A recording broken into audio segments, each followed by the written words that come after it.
જિલ્લા કોંગ્રેસ સમિતિના નવા પ્રમુખ શ્રી શશિકાંત રાઠવા, પૂર્વ પ્રમુખ શ્રી તિવારી અને મારી ઉપસ્થિતિમાં પાયજેતપુર, કમાટ, છોટાઉદેપુરના પ્રમુખશ્રીની હાજરીમાં આજે એક આવેદનપત્ર અમે જિલ્લા કલેક્ટરશ્રીને ઉદ્દેશીને રેસિડન્સ કલેક્ટરને આપ્યું છે.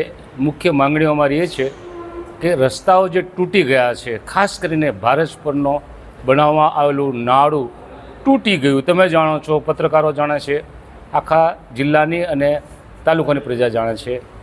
એ જે કામ કર્યું કરનાર કોન્ટ્રાક્ટરની સામે ફરિયાદ દાખલ કરો. જેણે ડિઝાઇન તૈયાર કરી છે એ ડિઝાઇન તૈયાર કરનાર XYZ જે હોય તે એની સામે પણ ફરિયાદ દાખલ કરો.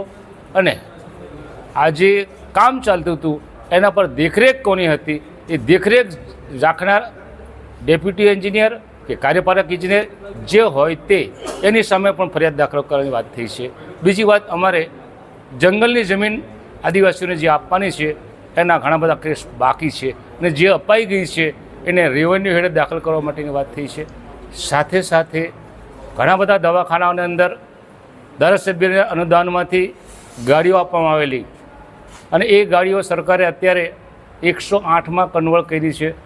સારું છે, 108 પણ સેવા છે, પણ જ્યાં જે PSC પર વધારાની ગાડી હોય તો જ તમે એને 108માં કન્વર્ટ કરો, નહીં તો નહીં કરવું જોઈએ એવી અમારી માગણી છે.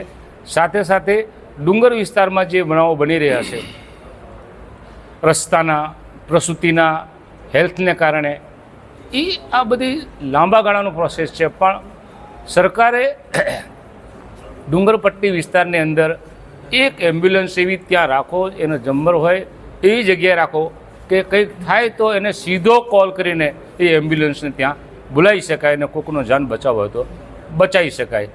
આ મુદ્દાની વાત છે.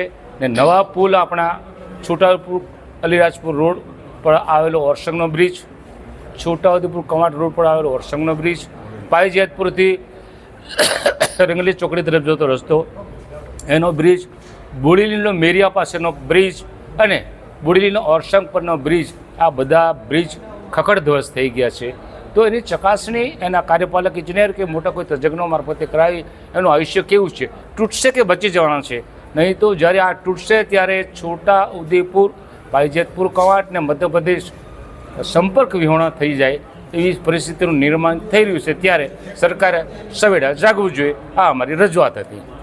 એક્ટિવાથી લઈ JCB સુધીના, ટૂંકમાં દરેક વાહનના અને દરેક કંપનીના, જી હા, દરેક કંપનીના અને દરેક સાઇઝના ટાયર એકદમ કિફાયતી ભાવમાં મળશે અને તે પણ આપણા છોટાઉદેપુરમાં. જી હા, છોટાઉદેપુરમાં. અને હા, જો તમારી પાસે રોકડા રૂપિયા ના હોય ને તો ચિંતા ના કરશો, અહીં બજાજ ફાઇનાન્સની સુવિધા પણ ઉપલબ્ધ છે.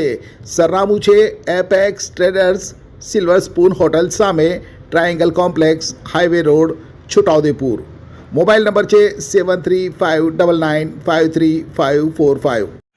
છોટાઉદેપુર સહિત રાજ્ય, દેશ અને દુનિયાના સમાચાર જોવા માટે સબસ્ક્રાઈબ કરો તીર સમાચાર અને બેલ આઇકોન જરૂર દબાવો.